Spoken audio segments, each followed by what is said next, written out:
so we're back at it, and we've upgraded a little bit. More than a little, yeah. This is not exactly the vision I had when we went with this, but I'm delighted to be here. It's because you're such a big deal, that's why. That is not what you were telling me earlier today. So up to this point, we've had 4 podcasts. I don't know if you know that. I didn't. So we've talked about you kind of getting into volleyball. We've talked about your playing experience at BYU. We've talked about your wife and just being a father. And then the last one, we kind of just touched on our team and some of the upgrades we were making. So we've kind of been all over the place, and it's been fun. So one of the things that I wanted to talk about this time was prior to Arkansas, you were at Arizona State for 8 years, correct? Yeah. Okay. And had a lot of success there. So I was looking at some stuff this morning. So when you got there, what was their record? Yeah, I have no idea. They'd been to the NCAA tournament a couple of years before. That Arizona State job is a tough job, I think. It's in a good conference. And so, I know the staff before I arrived was, working really hard to try and get some stuff going. But it takes a lot to move the needle in some of these conferences. Yeah, but I mean, you did it. I looked up at some things, and it looked like in your last 4 years, I don't know if you know this, but you averaged more than 19 wins per season. You went to the NCAA tournament 4 times. You were ranked as high as number 5 in the AVCA Top 25 poll, and you had a couple All-Americans, including Macy, who is with us now. Who is with us, so. yeah. Yeah, so really a lot of success there. That was the last 4 years. Yeah, I think it takes a long time, I think, especially in volleyball now, to move the needle in programs. I think there's lots of really good programs around the country where recruits can go to. Clearly, there are a ton. And recruiting being the way it is, how early it is, it just takes a long time to get the recruits in that you start identifying. I mean, like Jill and Maggie and Nat, 2 years, you're working on them before they turn up. And those 3 are going to have this dramatic impact on our program. So, I mean, it just takes time, And that's because the recruiting process, we're recruiting them at such a young age. They're committing so young. Yeah, I mean, if you're committed to doing that, it takes a really long time to get a return on the investment or to see the potential. And I think that's the thing that excites me about something like Arkansas and that excited me about Arizona State, is what's the potential, and I'm big into that. I really like the idea of challenging myself to go and coach at places where I think people look at it and they say, "Oh, I wonder why that program isn't better." And I think once you get into a program and you see and you get an idea of where it is and what you need to move and how to move the needle to get some success, then I think it's easy to answer that question, although it's a tough question. I think from the outside looking in, it's a really unfair question, like, well, why isn't that program better? Well, I don't know, and there's lots of reasons why a program can't be or isn't as better as they want, So, I mean, I like what we're doing here, I think we're on the cusp of seeing a return on the investment that I think athletes and staff have made prior to today. Yeah. So you mentioned some of the kind of unseen things. So at Arizona State, what do you feel like maybe it was in those year 2, year 3, year 4 where you necessarily that record didn't show it, but getting into year 5 through 8, you guys started to have some success. What were some of those things that you were doing behind the closed doors that you felt like really helped you guys be successful, whether it was with your staff, with your just what you're teaching them? Yeah, I've been fortunate. I think everywhere I've been, I've had a good staff. I think our staff has always been the strong point. But I think what it is just building relationships. I think it's getting out and having a pretty good vision of what it is you're trying to do and articulate that vision. And that's not always easy to do.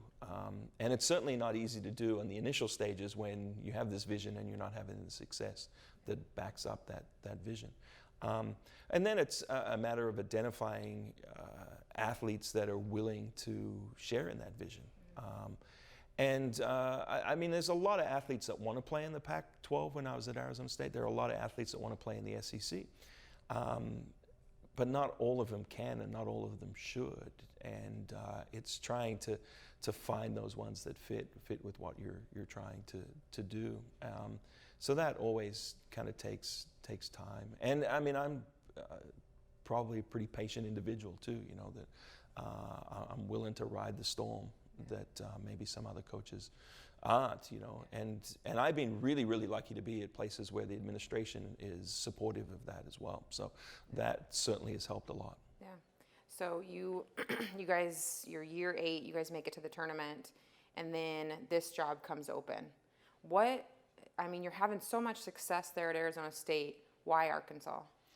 So early in my coaching career, I was an assistant at Arkansas State. So that's over in Jonesboro, Arkansas, for Craig Cummings, who's now the head coach at Jonesboro High School. Won state championship after the state championship. Clara Parker, who's on our team, played for Coach Cummings. So I had that job before I went to Kansas State, you know, Purple Pride. Yeah. And absolutely loved Jonesboro. And never made it over to Fayetteville in the 2 years that I was in Jonesboro, but absolutely loved my time in Jonesboro. Loved the state. So I think that initial tie that happened really early in my coaching career, that was my second ever coaching job, really kind of solidified to me that this is a state that I wanted to be at. And so this job came open, and at the time I really wasn't interested in going anywhere. I had was tentatively made some arrangements to be at Arizona State and coach the Australian women's team in the summer, and I was really excited about that opportunity. But so I was heading down that path, but then this job came open, and that put the brakes on that particular opportunity. And it was actually, Arkansas was the first ever school that I'd interviewed at that wanted to bring my wife in on the interview process. Oh, that's awesome. And that had never happened before. Yeah. And Jeff Long was the athletic director at the time, and Julie Cromer-Peoples was the other person that worked with it. And so that really was, that was pretty influential in making this move. And we were here for 3 days, you know, and just, yeah, this is it. You know, this is a place that we could call home for a long period of time. And this is a place where I think that if we're all patient, can be a really good volleyball school. So yeah, off we are. And that was not easy. It's not easy leaving a school, you know, that it isn't, you know. There was a good team at Arizona State that we were leaving.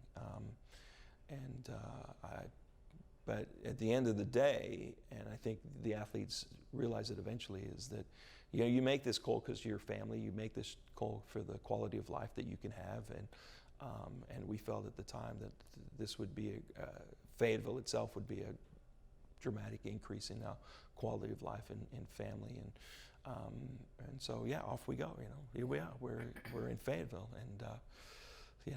Oh boy, you know, here we go again, you know. How did your kids feel about it? Like, I mean, it sounds like Larissa was excited about it. Were your kids, like, they go from, you know, Utah, maybe you didn't have all 3 kids in Utah, but yeah, they were young. To Arizona, where it's nice and dry, and then you go to 4 Seasons, yeah, Arkansas.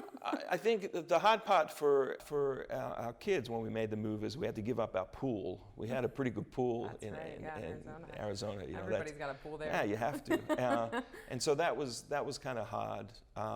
But I think our kids at the time were up for anything, you know. And I mean, they're tending to respond how you respond to some stuff. And if you're positive, then they're going to be okay. Yeah. But so it was an adventure, and so, but it's, you know, at the end of I think, you know, things bode well. All 3 of my kids are going to graduate from the University of Arkansas, and I'm a graduate as well as you, of the University of Arkansas now with my master's. So I mean, we're pretty entrenched here. Yeah, that's amazing. So what now going on year 5 here?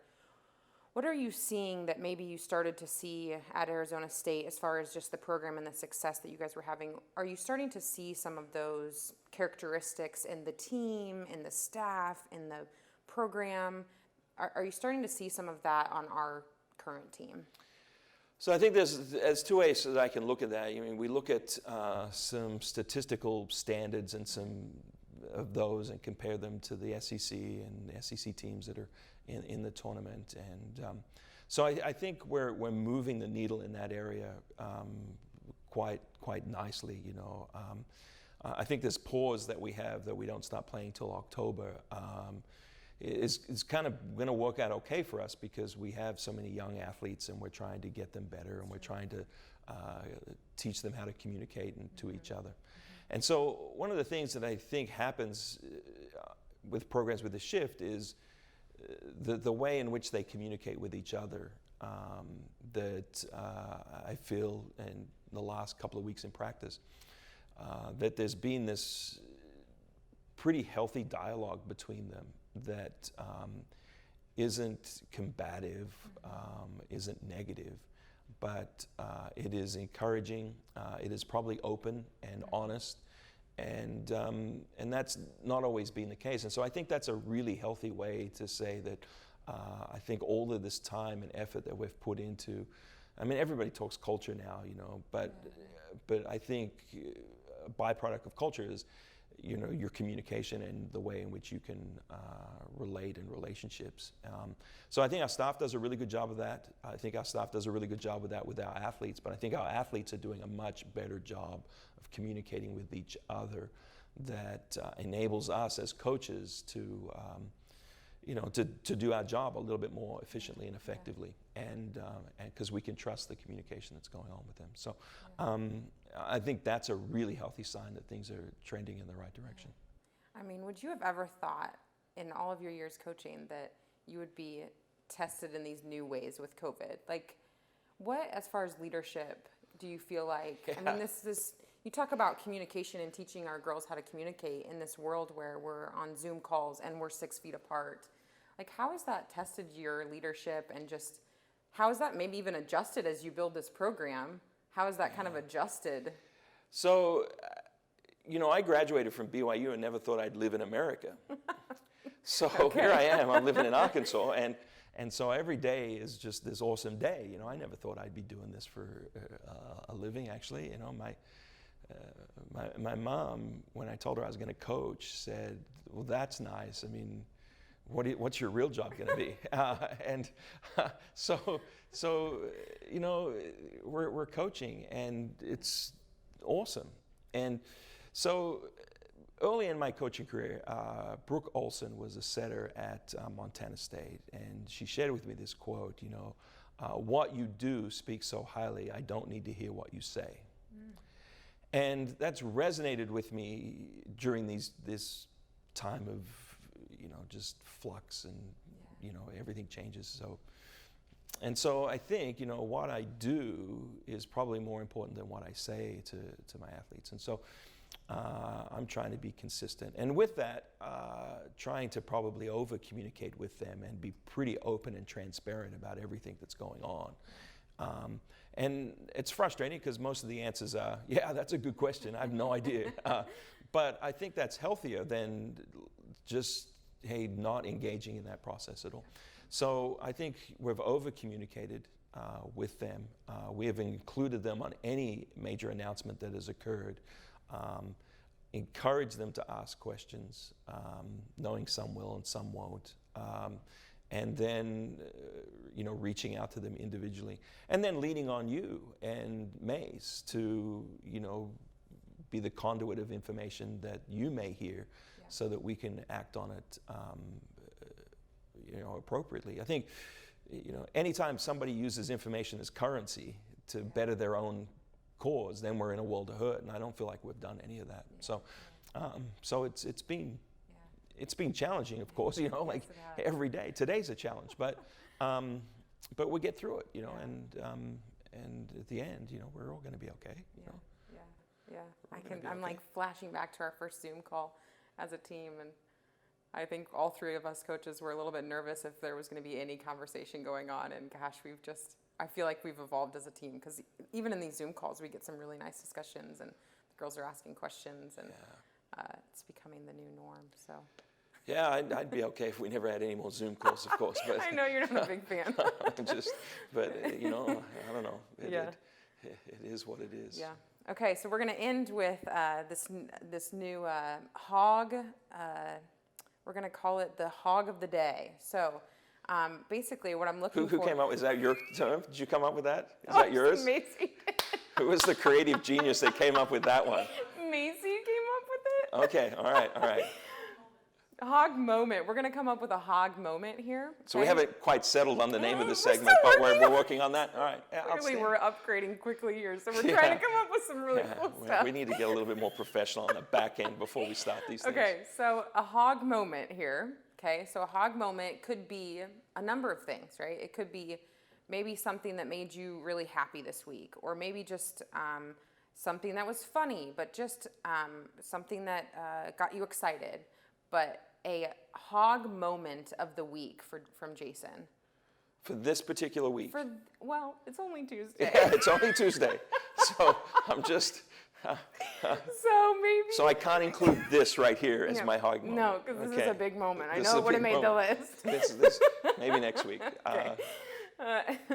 Maybe, even if it's in practice, or even if it's just with your family, but just something that makes you think of the Razorbacks and your experience here. Yeah, I mean, I don't know if it's a great moment, but I think it's a moment nonetheless, and a really important reminder that we're coaching people, and because of that, as a head coach, that you need to make sure that you're interacting with everybody on your team. And I've been feeling that way. I mean, it's been hard. We're a staff that likes to interact with our team, and we're all about high fives and all of those things that go against social distancing and all of that stuff. So, what a moment for me was one of our student athletes reaching out just to check in with me, because I haven't had a chance to check in with her. And as we get involved in, you know, all of the many things that take our time, it's a real good reminder that, you know, I've got to be better at maintaining and developing relationships with the athletes each and every day, and I need to interact with all of them every day, not just you know, one or two, which are in my, you know, my window of what I'm supposed to be coaching, setters and middles and that kind of stuff. So I've got to branch out, and so that's not this great moment, you know, but it's a moment nonetheless that was important to my athletes and really important to me, and it's a nice reminder that you know, let's not get these athletes on their own islands. Like, let's just continue to coach them. So yeah, I'm trying to be better at that this week, and I think that's, for me, a really important lesson that, you know, any coach that says, yeah, I got this under control and has arrived is sorely mistaken. We've got to be learning just as much as our athletes every day. And we got to be willing to be vulnerable, just because every day they're in the gym getting coached by us, and that's a vulnerable experience. So I liked it. I appreciated that she called me on it. So it was great, you know. It was your hog moment. Yeah, I mean, you know, yeah, that's it. I'll work on a better one moving forward, you know. Now that he's prepared. Now that I'm prepared. Hog moment. Well, we didn't even know what this was called. You're right. 5 minutes ago, and now you're asking me to give this poignant answer to a segment that hasn't been fully developed by you. And so, go ahead, tell them what you think of me. Go on. He's wonderful and patient and just the best. Yeah. That's my hog moment right there. Awesome.